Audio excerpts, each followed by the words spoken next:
사도행전 10장 9절에서 23절까지의 말씀을 보겠습니다. 로마 군대의 백부장인 고넬료는 하나님을 신실하게 섬기는 경건한 자였습니다. 이방인인데도 하나님을 섬기고 있었단 말이죠. 하나님께서는 이 고넬료에게 천사를 보내셨습니다. 천사가 욥바에 사람을 보내어서 피장 시몬의 집에 머물고 있는 베드로를 청해라 했어요. 그를 불러와서 말씀을 들으라는 거죠. 이에 고넬료는 하인 둘과 또 자신의 부하, 그러니까 종졸이라고 나와 있죠. 부하 중에서 가장 경건한 사람을 선발을 해서 그 3명을 베드로가 있는 욥바로 보내었습니다. 오늘은 이 고넬료가 보낸 이들과 베드로가 만나는 장면까지 살펴볼 것입니다. 9절에서 23절까지를 함께 읽겠습니다. 이튿날 저희가 행하여 성에 가까이 갔을 그때에 베드로가 기도하려고 지붕에 올라가니 시간은 제6시더라. 시장하여 먹고자 하매 사람이 준비할 때에 비몽사몽간에 하늘이 열리며 한 그릇이 내려오는 것을 보니 큰 보자기 같고 내 귀를 메어 땅에 들이었더라. 그 안에는 땅에 있는 각색 4발 가진 짐승과 기는 것과 공중에 나는 것들이 있는데 또 소리가 있으되 베드로야 일어나 잡아먹으라 하거늘 베드로가 가로되 주여 그럴 수 없나이다. 속되고 깨끗이 아니한 물건은 내가 언제든지 먹지 아니하였사옵나이다 한데 또 2번째 소리 있으되 하나님께서 깨끗게 하신 것을 네가 속되다 하지 말라 하더라. 이런 일이 3번 있은 후 그 그릇이 곧 하늘로 올려가니라. 베드로가 본 바 환상이 무슨 뜻인지 속으로 의심하더니 마침 고넬료이 보낸 사람들이 시몬의 집을 찾아 문 밖에 서서 불러 묻되 베드로라 하는 시몬이 여기 우거하느냐 하거늘 베드로가 그 환상에 대하여 생각할 때에 성령께서 저더러 말씀하시되 2 사람이 너를 찾으니 일어나 내려가 의심치 말고 함께 가라. 내가 저희를 보내었느니라 하시니 베드로가 내려가 그 사람들을 보고 가로되 내가 곧 너희 찾는 사람이니 너희가 무슨 일로 왔느냐. 저희가 대답하되 백부장 고넬료는 의인이요 하나님을 경외하는 자라. 유대 온 족속이 칭찬하더니 저가 거룩한 천사의 지시를 받아 너를 그 집으로 청하여 말을 들으려 하느니라 한데 베드로가 불러들여 유숙하게 하니라. 이튿날 일어나 저희와 함께 갈새 욥바 2 형제도 함께 가니라. 유대인들은 하루에 3차례 기도 시간을 가졌습니다. 3시, 6시, 9시. 우리 오늘날의 시간대로 얘기하자면은 오전 9시, 낮 12시, 오후 3시 경이라고 볼 수 있습니다. 피장, 그러니까는 이 가죽으로 물건을 만드는 사람, 이 피장 시몬의 집에 머물고 있던 베드로가 낮 12시에 기도를 하기 위하여서 지붕에 올라갔습니다. 유대인들의 지붕은 우리 지붕은 이렇게 경사가 있지만 유대인들은 평평하게 지붕을 만들고 그랬거든요. 그래서 가볍게 산책을 하거나 명상을 하는 그런 장소로 자주 활용이 됐습니다. 그 12시에 베드로가 기도를 하려는데 배가 고팠어요. 그래서 이 시몬의 집 안 사람들이 이제 베드로를 대접하기 위해서 식사 준비를 했습니다. 유대인들은 우리들은 오늘날에 뭐 하루 3끼 먹는 게 일반적이잖아요. 유대인들은 2끼만 먹었습니다. 오전 10시경에 우리로 치면 아침 겸 점심을 먹었고 오후 6시 그 이후에 저녁 식사를 했습니다. 그런데 낮 12시가 됐는데 베드로가 지금 배고파하고 있거든요. 이걸 봤을 때에 베드로가 이날은 오전 식사를 안 했구나 이걸 알 수가 있습니다. 또 집안 사람들이 그제서야 식사 준비를 하느라 애쓴 것을 볼 때에 피치 못할 사정이 있었을 것이다 라고 짐작을 할 수가 있지요. 그게 뭐겠습니까? 하나님의 섭리지요. 하나님께서 베드로가 배고파야지 하나님 이제 이후의 내용을 보면 잡아먹으려 할 것 아닙니까? 그래서 허기를 의도적으로 하나님께서 축성을 하신 것입니다. 이렇게 베드로가 지붕에서 허기져 있을 때에 환상을 보게 됩니다. 하늘이 열리며 한 그릇이 내려오는데 큰 보자기 같고 내 귀에 내 귀를 메어서, 그러니까 귀퉁이를 메어서 땅에 들여져 있었습니다. 그 안에는 각종 짐승들이 들어 있습니다. 근데 워낙 여러 짐승들이 있는데 그 안에는 율법에서 부정하다라고 판단하고 있는 그런 짐승들도 들어 있었단 말입니다. 그때 하나님께서 베드로야 일어나 잡아먹으라 하셨어요. 너 배고프지? 그러니까 어서 먹어라 이거예요. 그래서 베드로가 주여 그럴 수 없나이다. 속되고 깨끗지 아니한 물건을 내가 언제든지 먹지 아니었었나이다 하는 거예요. 그러자 하나님께서 깨끗게 하신 것을 네가 속되다 하지 말라 하셨습니다. 이런 일이 총 3번이 있었어요. 베드로는 3번이나 거절을 한 겁니다. 나 안 먹겠습니다. 부정한 건 난 먹을 수 없어요 한 거고요. 하나님께서 깨끗게 하신 것을 네가 속되다 하지 말라 이렇게 3번을 말씀하신 거예요. 이 사건의 영적인 의미를 이해하기 위해서는 우리가 우선 율법에서 어떤 짐승은 정결하다, 어떤 짐승은 부정하다 이렇게 판단을 하고 있는 본질적인 이유에 대해서 알아야 됩니다. 하나님께 제물을 바칠 때에는 오직 정결한 짐승만을 바쳐야 합니다. 따라서 율법에서 정결하다, 부정하다라고 짐승에 대해서 판단을 해놓는 것은 영적인 의미가 무엇이겠습니까? 하나님 제사 드릴 때, 즉 하나님을 섬길 때에 제물의 상태가 어때야 되냐 그게 지금 중요한 게 아니고요. 어떤 제물이냐 이게 중요한 게 아니고요. 사람의 심령이 어떠해야 되느냐 이걸 말씀하고 있는 거예요.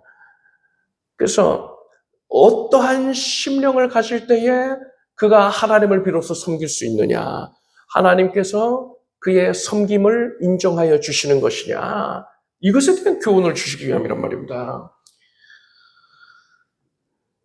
예를 들어서 율법이 말씀하고 있는 정결한 짐승이 되기 위해서는 가장 대표적인 특징이 무엇이 있어야 되느냐? 발굽이 갈라져 있어야 됩니다. 그리고 새김질을 해야 돼. 되새김질. 소나 뭐 양 같은 짐승들 보면은 풀을 왕창 뜯어먹고서는 뭐 2번째, 뭐 3번째로 보냈다가 한가할 때에 다시금 되돌려서 그것을 잘게 씹어 먹지 않습니까? 이렇게 발굽이 갈라지고 새김질을 하는 짐승은 정결하다. 이렇게 판단을 하신단 말이에요. 영적인 의미가 무엇이겠습니까? 굽이 갈라져 있다. 분리가 되어 있다. 이것은요, 영적인 구별됨을 뜻하는 거예요. 사람이 세속적인 즐거움과 세상의 자랑거리들, 그것을 가까이 하면은 구별이 되지 못한 거예요. 그것으로부터 거리를 두어야 된다라는 겁니다. 이것은 예수 그리스도를 구세주로 영접한 사람은 예수님을 믿기 전에 가지고 있었던 그의 삶의 우선순위, 이 우선순위가 크게 뒤바뀌게 된다. 뒤집어 엎어지게 된다. 이걸 뜻합니다. 예전에는 내 명예를 추구하였고 나의 자랑거리들, 뭐 돈, 건강 이런 것들을 추구하는 삶을 살았었는데 예수님을 믿게 되니까 이제는 예수님이 우선이 된 거예요. 예수님이 제일 귀한 분이란 말입니다. 그래서 이제는 내가 살아도 주를 위해 살고 죽어도 주를 위해 죽는다. 예수님을 우선순위에 놓게 된단 말입니다. 그렇기 때문에 세상 즐거움 다 버리고 세상 자랑 다 버렸네. 이런 고백을 하게 된단 말이지요. 그게 세상 즐거움과 자랑 그런 것들과의 구분을 짓는 삶을 살게 된다. 이것이 이러한 심령을 하나님께서 받으신다는 겁니다. 그리고 책임질을 한다는 것은요. 사람이 하나님의 말씀, 영혼의 양식 아닙니까? 그 말씀을 그냥 귓등으로 흘려듣는 게 아니라 되새기면서 깊이 묵상하는 자세를 뜻한단 말입니다. 시편 1편에 복 있는 자는 오직 여호와의 율법을 즐거워하여 그 율법을 주야로 묵상하는 자로라 했는데, 책임질을 하는 것이 바로 이러한 심령, 하나님의 말씀을 귀하게 여기고 가까이 여기고 늘 자신의 심령 가운데에 되새기는 이런 심령을 뜻하는 것입니다. 즉 하나님께서는 오직 예수님만을 쫙 우선시하는 사람, 말씀을 가까이 하여 깊이 묵상하기를 즐거워하는 사람, 이러한 사람이 바로 하나님을 섬기는 자이고, 이러한 자의 섬김을 하나님께서는 받으신다. 그것만 인정하신다. 이것을 우리에게, 사람들에게 일깨워 주시기 위하여서 율법에서 이러한 짐승은 정결하고 이러한 짐승은 부정하다, 이렇게 말씀을 해 주신 것이란 말입니다. 여러분은 예수님만을 최우선시하길 바랍니다. 말씀을 수시로 묵상하여 되새김질하기를 바랍니다. 그래서 하나님을 섬기기에 합당한 모습을 보이길 바랍니다.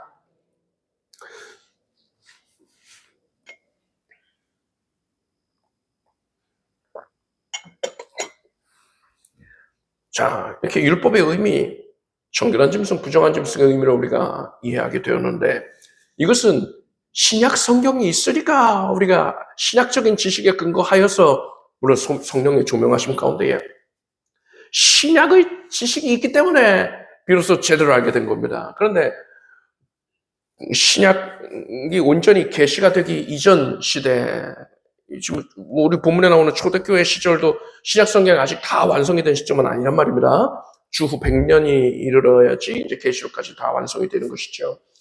그래서 성경이 한창 신약 성경이 작성되고 있는 시기였어요. 그 시점까지만 하더라도 유대인들, 그리고 특히나 지금 교회는 예루살렘 교회밖에 없지 않습니까?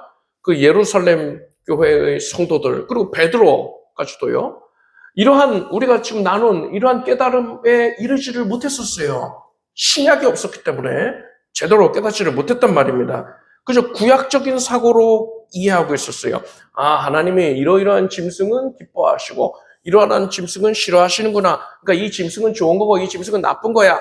난 이 짐승이 좋아. 난 이 짐승은 싫어. 이렇게 단순한 생각만 하고 있었단 말이에요. 그런데 우리가 이미 살펴봤듯이요, 하나님이 의도하신 건 그게 아니었잖아요. 그럼에도 불구하고 유대인들은 모든 율법을 이런 식으로 적용을 해왔단 말입니다. 대표적으로 무엇이느냐? 하나님께서 이스라엘 백성들이 출애굽하여서 이제 가나안 땅에 들어갈 때에 가나안 족속들과는 일절 교제하지 말아라, 통혼하지 말아라 그러셨어요. 왜 그러느냐? 그들의 우상 숭배 습성에 물들 것을 경계하셨기 때문이었습니다. 우상 숭배하게 되는 것을 경계하신 거예요. 그런데 이 유대인들이 훗날에는 이 말씀을 확대 적용을 합니다. 그래서 모든 이방인들과의 교제를 금지해야 된다 합니다. 그래서 뭐 성경에 그렇게 말씀한 게 아닌데, 에스라 시절 포로기 이후에 그 시절에 그런 운동이 일어나게 됐지만, 그것은 이방인들로 인하여서 이방인과의 교제를 통해서 우상 숭배에 물드니까 그것을 단절하기 위해서 한 것이지, 이방인과 교제하는 것 자체가 죄악인 것은 아니란 말입니다. 그런데 유대인들은 모든 이방인들, 이스라엘 이외의 모든 이방인들과 교제하는 것을 금지해야 된다 이렇게 주장을 했어요. 그래서 유대인이 이방인의 집에 들어가거나 뭐 함께 식사를 한다 하면은 부정해지게 되는 거예요. 저녁까지 부정해진단 말입니다. 그래서 이방인과 함께 식사를 한다든가 그의 집에 들어가는 사람은 정죄를 당했습니다. 유대인들이 이방인들을 뭐 한없이 뭐 배척하고 뭐 멀리하고 그러기만 한 건 아니에요. 뭐 이방인들이 여호와 하나님을 섬기는 것을 방해를 하고 그런 것도 아니었습니다. 오히려 유대인들은요, 이방인들에게 그들이 여호와 하나님을 알 수 있도록 길을 열어주기도 했습니다. 바빌론 포로기 시절에, 페르시아 시절에 회당을 중심으로 하여서 포교 활동이 활발하게 이루어지기도 했다고 합니다. 그리고 또 이방인들 중에서 그들이 유대교를 진정으로 믿고 그리고 할례를 받은 경우에 그런 사람은 유대교의 일원으로 인정을 해 주었습니다. 그렇지만 유대인들은 기본적으로 어떤 생각을 갖고 있었느냐, 이렇게 뭐 형식적으로 겉으로 드러난 모습은 이방인들에게 유하게 되었을지 몰라도 속으로는 어떤 생각을 가지고 있었느냐, 기본적으로 구원의 은혜는 선택받은 백성, 선민 이스라엘만의 전유물이다. 이방인들은 주인의 상에서 떨어지는 부스러기를 취하는 자들에 불과하다. 이 상 가까이에 있으면 부스러기라도 먹을 것이고 상에서 멀리 있으면 아예 못 먹는 자들이다. 배제된 자들이다. 이렇게 생각을 했어요. 그래서 이방인들 중에서도 하나님을 섬기는 자들에게는 구원이 허락되기는 하지만 그것은 극히 일부일 뿐인 것이고, 구원은 어디까지나 유대인을 위해서 하나님이 각별히 준비하신, 베풀어 주시는 그런 은혜다. 유대인들만을 위한 특별한 은혜다. 이런 인식을 가지고 있었단 말입니다. 이런 생각은 제일 처음 세워졌던 교회인 예루살렘 교회의 성도들도 다 가지고 있었어요. 우리가 몇 주 전에 살펴봤듯이 빌립 집사가 사마리아에 가서 복음을 전하니까 사마리아가 복음화되지 않았습니까? 그러자 예루살렘 교회에서 이것을 의아하게 여깁니다. 어떻게 그럴 수가 있지? 하고서는 사도들을 파견할 정도였어요. 베드로와 요한을 파견을 해서 진상을 확인하게 했습니다. 매우 이상한 일이다 이렇게 생각한 거예요. 그리고서 사마리아가 정말 구원받고 또 성령 받은 게 맞거든요. 그래서 이 사람들이 어떻게 생각했느냐? 사마리아는 그래도 이스라엘의 피가 들어가 있잖아. 이스라엘의 혈통이 일부 섞여 있잖아. 그러니까 그랬던 거지. 그래, 사마리아까지는 하나님께서 그렇게 구원해 주시는 게 납득이 된다. 이렇게 생각을 했던 겁니다.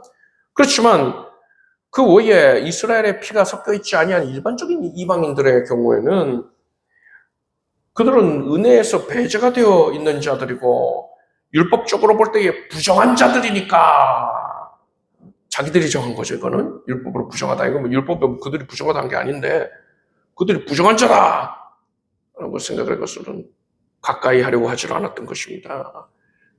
심지어 이방인들 중에서 하나님을 신실하게 섬기는 자가 있다 하더라도 그 사람이 할례 안 받았으면은 그와 교제를 안 하는 거예요. 또 이방인들에게는 복음을 전하려고 시도조차 하지 않는 겁니다. 예수님께서는 제자들에게 예루살렘과 온 유대와 사마리아까지만 복음 전해라 이러지 않으셨습니다. 예수께서는요 분명히 사마리아를 넘어서서 땅 끝까지 이르러 내 증인이 되라 하셨습니다. 그리고 모든 민족에게 이 복음이 증거가 되어야지 그저 끝이 온다 이러셨어요. 땅 끝까지 온 세상 곳곳의 모든 민족에게 복음이 증거됨으로써 그들 가운데 영생을 얻기로 작정된 자, 하나님이 택하신 자들이 구원 얻는 것, 그것이 하나님이 원하시는 것임을 우리는 알 수 있습니다. 그런데 예루살렘 교회의 성도들은 왜 유대인에게만 그리고 또 사마리아인에게만 복음을 전한 겁니까? 왜 이방인에게 복음 안 전한 겁니까? 베드로는 왜 그런 겁니까? 편견 때문이었단 말입니다. 구원은 유대인의 전유물이야 이렇게 생각하는 편견이 그들을 하여금 복음을 전하지 못하게 했던 것입니다. 여기서 우리는 복음을 전하지 못하게 하는 큰 걸림돌이 바로 편견이다라는 사실을 알 수 있습니다. 편견은 두 가지가 있습니다. 다른 사람에 대한 편견, 또 나에 대한 편견이에요. 내 스스로 나에게 갖고 있는 편견이란 말입니다. 다른 사람에 대한 편견은요, 내가 저 사람한테 전도해도 안 믿을 거야. 안 따라 나올 거야. 교회 안 올 거야. 이렇게 생각하는 거예요. 그리고 나에 대한 편견은요, 내가 뭘 할 수 있겠어? 내가 아무리 전도한다 해도 열매가 없더라. 나는 해도 안 돼. 이렇게 편견을 갖고 있는 거예요. 이 편견이 나로 하여금 복음을 전하지 못하게 발목을 잡고 있단 말입니다. 하나님께서는 이 편견을, 베드로가 가지고 있었던 편견을 깨뜨리시기 위하여서 각별히 환상 가운데에 많은 것들을 나타내시고 말씀하시고 했던 것입니다. 하나님께서 깨끗게 하신 것을 네가 속되다 하지 말라 하신 거예요. 이것과 마찬가지로 하나님께서 지금 우리들에게 다른 사람에 대하여 가지고 있는 편견을 깨뜨리라. 나 자신에 대하여 가지고 있는 편견을 깨뜨리라. 이렇게 말씀하고 계시는 것입니다.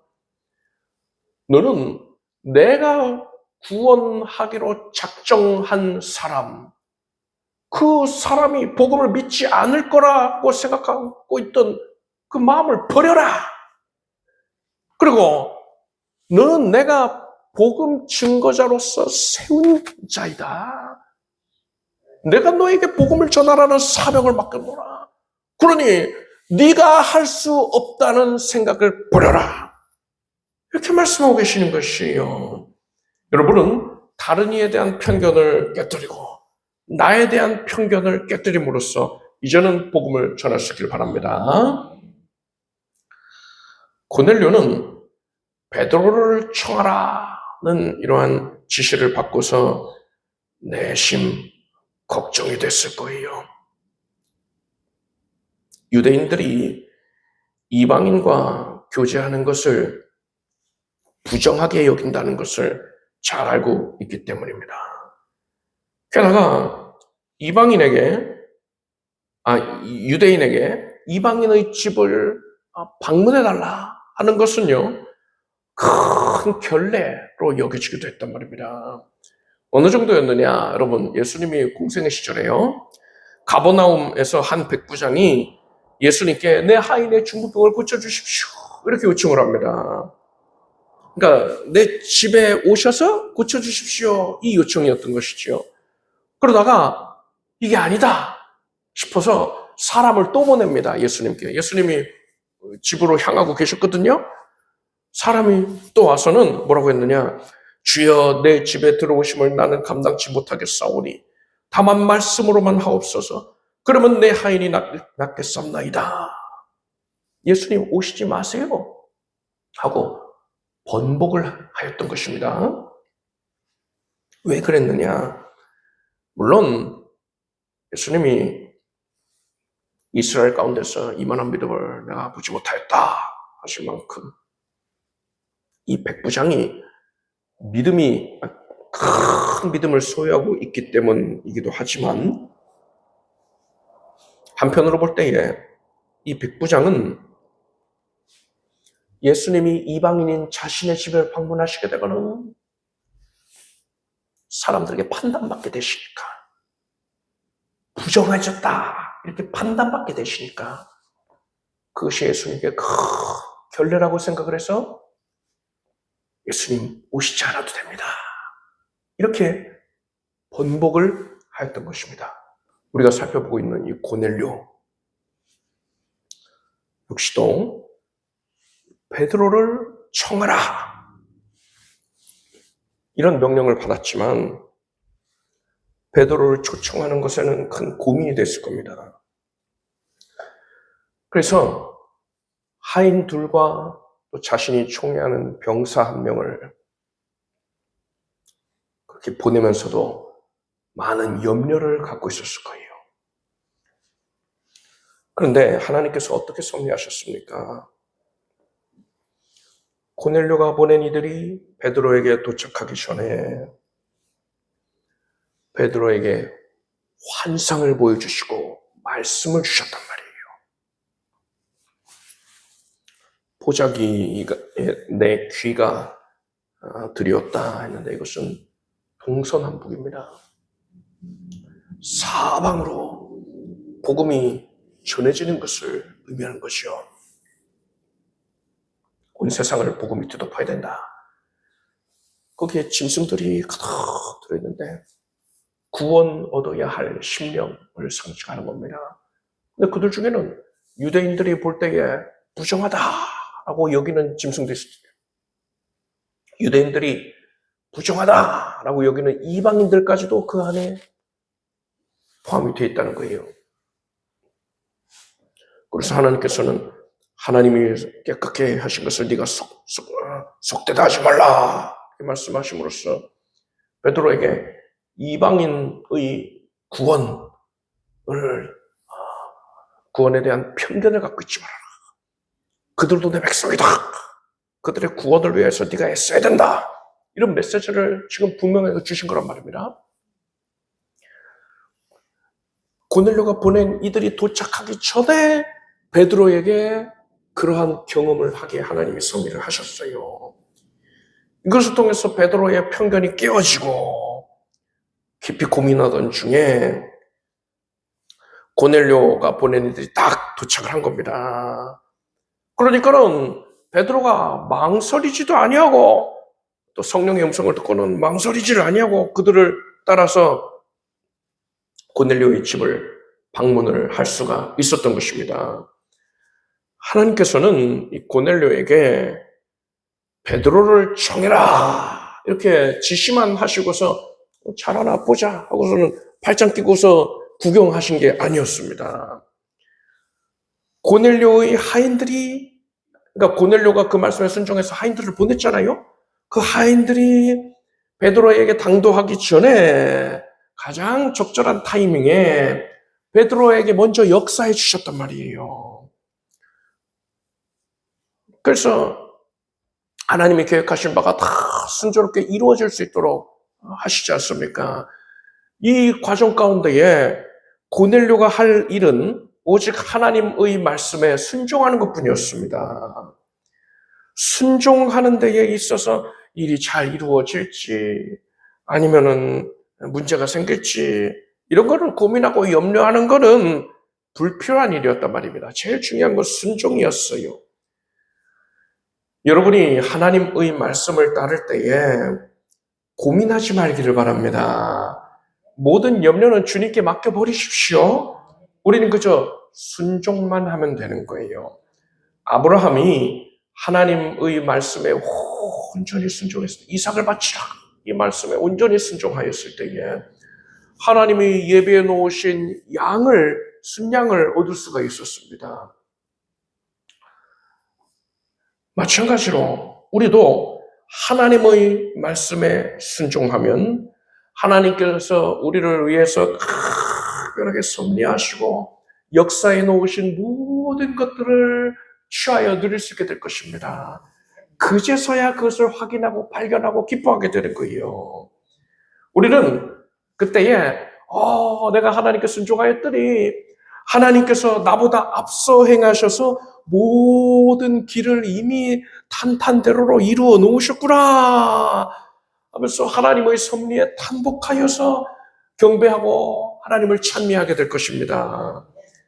여러분 하나님의 말씀에 온전히 순종함으로써 하나님이 예배해 놓으신 은혜를 누리게 되길 바랍니다. 17절을 보면 베드로가 이 환상의 의미로 인해서 의심하였다 했는데 이 의심했다는 말의 원어적인 의미는요. 불신했다 이게 아니라 자신이 어떻게 행동해야 할지를 알지를 못해서 고민했다 이 뜻입니다. 그때 고넬료가 이 고민을 하고 있을 때 고넬료가 보낸 자들이 당도하여서 천사의 지시를 받아서 베드로님을 청합니다. 이렇게 메시지를 전했어요. 베드로는 그들을 피장 시몬의 집에서 하룻밤을 묵게 하고 이튿날 아침에 고넬료의 집으로 함께 출발을 했습니다. 그런데 23절을 보면 이튿날 일어나 저희와 함께 갈새 욥바 두어 형제도 함께 가니라 했습니다. 베드로가 욥바 지역의 성도, 남자 성도 2명과 함께 고넬료의 집으로 향했다는 것입니다. 이때 베드로가 왜 굳이 두어 형제와 함께 가고자 했던 겁니까? 고넬료가 혹시라도 나를 해코지 할지 모르니까 조심해야지, 이런 생각이었겠습니까? 그거 아니지요. 성령께서 이게 다 내 뜻이다, 그래 걱정 말고 가라, 이렇게 분명히 메시지 주셨기 때문에 그런 걱정 안 해도 돼요. 그럼 왜 그랬을까요? 베드로는요, 증인이 필요했던 겁니다. 베드로는 자신이 고넬료의 집을 방문을 하게 되면 분명히 문제가 된다, 이 사실 자체가 문제가 될 것이다. 율법에 익숙해 있는 유대인 성도들이 이것을 문제 삼을 것이다 라는 것을 분명히 예상을 했던 겁니다. 이것으로 인해서 사도들의 회의가 열리게 될 것이고, 다른 사도들이 베드로를 문책할 겁니다. 어떻게 이방인의 집에 들어갈 수가 있어 하면서 문책을 할 거란 말이에요. 이때에 베드로가 욥바의 다른 성도들과 함께 고넬료의 집을 방문을 했으면요, 그들이 고넬료의 집에서 일어난 일들을 똑똑히 목격을 하지 않겠습니까? 분명히 하나님께서 계획하신 바가 있어서 부르시는 거예요. 하나님이 큰 역사를 이루실 거란 말입니다. 그래서 그 고넬료의 집에서 그들이 목격한 그대로를 증언함으로써 이 모든 일이 다 하나님의 섭리 가운데에 하나님의 뜻에 의해서 이루어진 일이다 라는 것을 증언하게 하기 위함이었단 말입니다. 베드로 혼자서 다녀왔으면은 책임을 져야 하는 당사자가 자기 스스로를 변호하는 것이니까 신뢰할 수가 없잖아요. 그러니까 증인을 한 명의 증인이 아니라 2명의 증인을 데리고 갔던 거예요. 즉 베드로는 하나님의 일을 함에 있어서 앞으로 일어날 문제를 예상하였던 것이고, 그 문제를 원만하게 해결하기 위해서 은혜 안에서 해결하기 위하여서 하나님이 주신 지혜를 발휘를 하였던 것입니다. 예수님께서 제자들에게 너희는 뱀같이 지혜롭고 비둘기같이 순결하라 이렇게 말씀하셨습니다. 우선 이 뱀에 대해서 먼저 살펴보자면요, 뱀은 혀를 낼름낼름 거립니다. 한순간도 가만히 있질 않아요. 뱀이 지금 살아서 지금 눈 뜨고 있는 그런 상황이라면은 계속 낼름거립니다. 왜 그러냐? 뱀이 뭐 시력이 별로 좋지가 않습니다. 근데 이 혀로 냄새를 맡을 수가 있다고 합니다. 그래서 이 혀가 레이더 역할을 하는 거예요. 그리고 혀가 2갈래로 갈라져 있지 않습니까? 동시에 왼쪽 방향을 향해서 또 오른쪽 방향을 향하여서 냄새를 맡고 있는 거예요. 레이더가 이렇게 돌아가는 것처럼 혀를 이렇게 왔다 갔다 하면서 주변의 냄새를 통해서 나에게 위협이 있지는 않을까? 이걸 감지를 하고, 또 먹이가 어디 있나? 그것을 또 감지를 한단 말입니다. 항상 혀를 낼름거려요. 이것을 볼 때 예수께서 굳이 뱀의 비유를 들어서 지혜로우라 하신 이 말씀은 뭐냐? 우리에게 영적인 레이더를 곤두세우고 영적인 도전에 항상 대비하라 이 뜻인 것입니다. 그리고 비둘기같이 순결하라 하셨어요. 예수님이 세례 받으실 때에 성령이 비둘기같이 하늘로서 내려오셔서 예수님 위에 머무셨습니다. 따라서 비둘기같이 순결하라는 것은 성령 안에서 거룩하게 행하라는 뜻인 것입니다.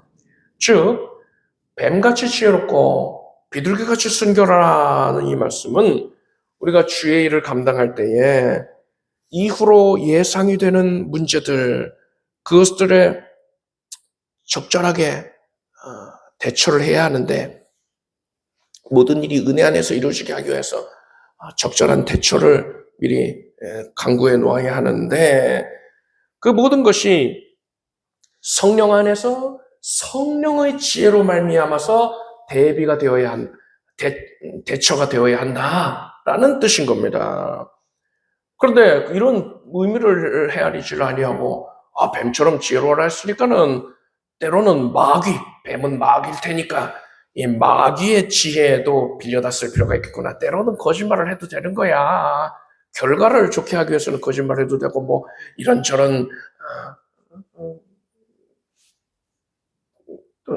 술책을 부려도 된다. 이런 식으로 생각하면 안 되는 거예요.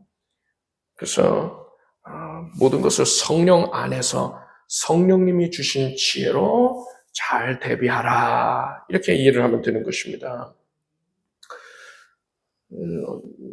어떤 사람이 주의 일을 한다라고 하면서 온갖 잔머리를 굴리고 술수를 부리곤 했습니다. 그러면서 자기 지혜롭다고 막 대놓고 자랑을 하면서 다녀요. 저는 그 자체도 인정을 안 했는데 자기 지혜롭다고 그렇게 자랑하는 사람들도 처음 봤습니다. 근데 이 사람은요, 결과만 좋으면 된다 이렇게 생각을 해요. 그래서 기꺼이 불이 와도 손을 잡아요. 거짓말하는 거를 정말 아무렇지도 않게 여겨요. 뭐 요즘에 뭐 희대의 사기꾼 누구가 거짓말한 거에 대해서 사람들이 다 혀를 차지 않습니까? 왜 거짓에 임박히면 그렇게 되는 겁니다. 근데 거짓을 제 것으로 하는 사람들이 있어요. 전혀 양심의 가치를 느끼지 않는 자도 있습니다. 그렇게 거짓을 말하다가 거짓이 탄로가 나잖아요? 그러면은 그것을 또 메꾸기 위해서 더 큰 거짓말을 합니다. 나중에는 그것으로 인해서 비롯된 일들을 수습을 하려고 어떤 일들까지 하느냐. 심지어 교회에 큰 해를 끼치는 것. 성도의 신앙을 무너뜨리는 그런 일까지도 서슴없이 하더란 말입니다. 그런 행동들로 인해서 수많은 성도들이 상처를 받고 교회를 떠나고 분란이 일어납니다. 야고보 장로는 하나님이 주신 지혜와 마귀가 준 지혜에 대해서 이렇게 말했어요. 이러한 지혜는 위로부터 내려온 것이 아니요 세상적이요 정욕적이요 마귀적이니 시기와 다툼이 있는 곳에는 요란과 모든 악한 일이 있음이니라. 오직 위로부터 난 지혜는 첫째 성결하고 다음에 화평하고 관용하고 양순하며 긍휼과 선한 열매가 가득하고 편벽과 거짓이 없나니 화평케 하는 자들은 화평으로 심어 의의 열매를 거두느니라 했습니다. 제가 앞에서 말한 그런 스스로 지혜 있다 이렇게 생각했던 사람은 시기 그렇게 많아요. 시기하고 다툼을 만들고 요란케 하고 모든 악한 일을 행하곤 했으니까는 이거는 소속이 분명하지 마귀가 준 지혜입니다. 여러분은 오직 성령이 주신 지혜 안에서만 행하기를 바랍니다. 어떻게 하면 되느냐? 이렇게 판단하면 돼요. 방금 읽은 말씀에 나와 있습니다. 나의 심령이 성결한가? 그리고 화평케 하고 있는가? 그러니까 분란을 이뤄내는 게 아니라 화평케 하고 있는가? 관용하는가? 양순한가? 양순, 그러니까 온유하냐? 그걸 말하는 겁니다. 내가 긍휼히 여기고 있는가? 선한 열매가 가득한가? 편벽됨과 거짓이 없는가? 이것으로 판단을 하면 되는 거예요. 이러한 모든 질문들에 네 라고 대답을 할 수 있는 그런 상태일 때에 비로소 우리는 내가 성령 안에서 성령님이 주신 지혜로 행하고 있구나 라고 판단할 수가 있는 것입니다. 이것이 바로 예수님이 말씀하신 뱀같이 지혜롭고 비둘기같이 순결한 그런 모습인 것입니다. 여러분은 마귀가 주는 지혜는 거들떠 보지도 말고 오직 성령 안에서 성령의 지혜로 행하기를 바랍니다. 기도하겠습니다. 하나님, 우리가 세상에서 구별되게 하여 주시옵고 말씀을 늘 가까이 하고 묵상을 힘내게 하여 주시옵소서. 하나님을 섬기는 데 합당한 자라 인정받게 주시옵소서. 복음을 전하는 것을 가로막고서도 모든 편견을 깨뜨려 주시옵소서. 다른 이들이 예수 믿지 않을 것이라는 편견, 내 자신이 제대로 전하지 못할 것이라는 편견을 깨뜨려 주소서. 복음을 전하게 해주소서. 그저 순종함으로써, 하나님의 말씀에 순종함으로써 하나님 이 예배에 놓으신 섭리를 발견하고 기뻐하게 해주시옵소서. 마귀가 주는 지혜를 버리고 오직 성령 안에서 성령이 주신 지혜만을 소유하게 해주시옵소서. 예수님의 이름으로 기도드립니다. 아멘. 자리에서 일어나시기 바랍니다. 가슴에 손 얹으시고 아픈 곳에 손 얹고 기도하겠습니다. 하나님께서 말씀을 통하여서 우리의 심령에 지금 충만히 임해 주시는 것을 감사드립니다. 양날 같은 검보다도 예리하여서 하나님의 말씀을 우리의 혼과 영과 관측을 골수를 찔러 쪼갭니다. 하나님의 능력을 힘입습니다. 그 거룩하신 능력의 무한하심을 사모합니다. 하나님의 말씀이 지금 역사하시니 연약한 마음과 육신이 삶의 전 현장이 지금 변화가 될지어다. 주님 감사합니다. 예수께서 나를 고치시었고 평온케 하시나이다. 새 힘을 넘치게 공급하여 주시나이다.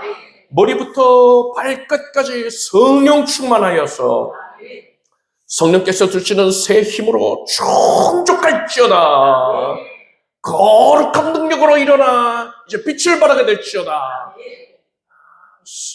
모든 어둠에 속한 것들이 사라지게 하소서. 암세포가 사라져.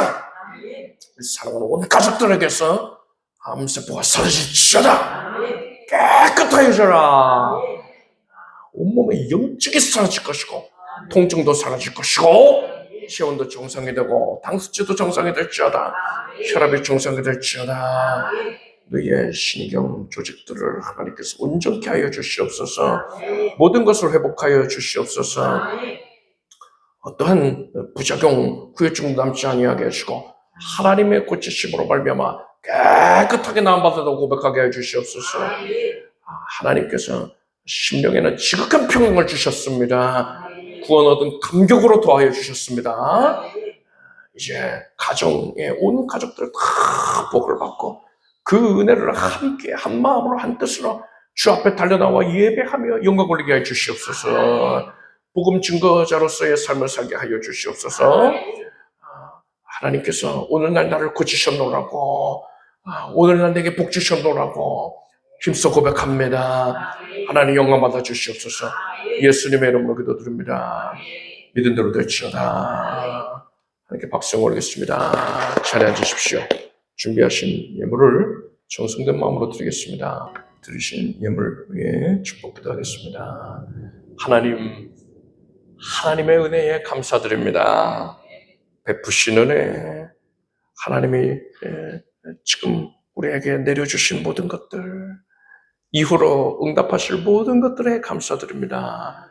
감사로 제사를 드리는 자가 나를 영화롭게 하나니 그 영예롭게 하는 자에게 내가 하나님의 구원을 보이리라. 하나님께 감사로 영광을 올리옵나니 기쁨 가운데 거두어주시고 그러한 심령의 고백을 한 모든 헌신자들을 지극히 복되게 해주시옵소서. 예수님의 이름으로 기도드립니다. 우리 주 예수 그리스도의 무한하신 은혜와 하나님 아버지의 사랑과 성령님의 교통하심이 우리 수예배에 함께 살아가는 주의 자녀들 위해 영원히 함께 없으기를 축원합니다.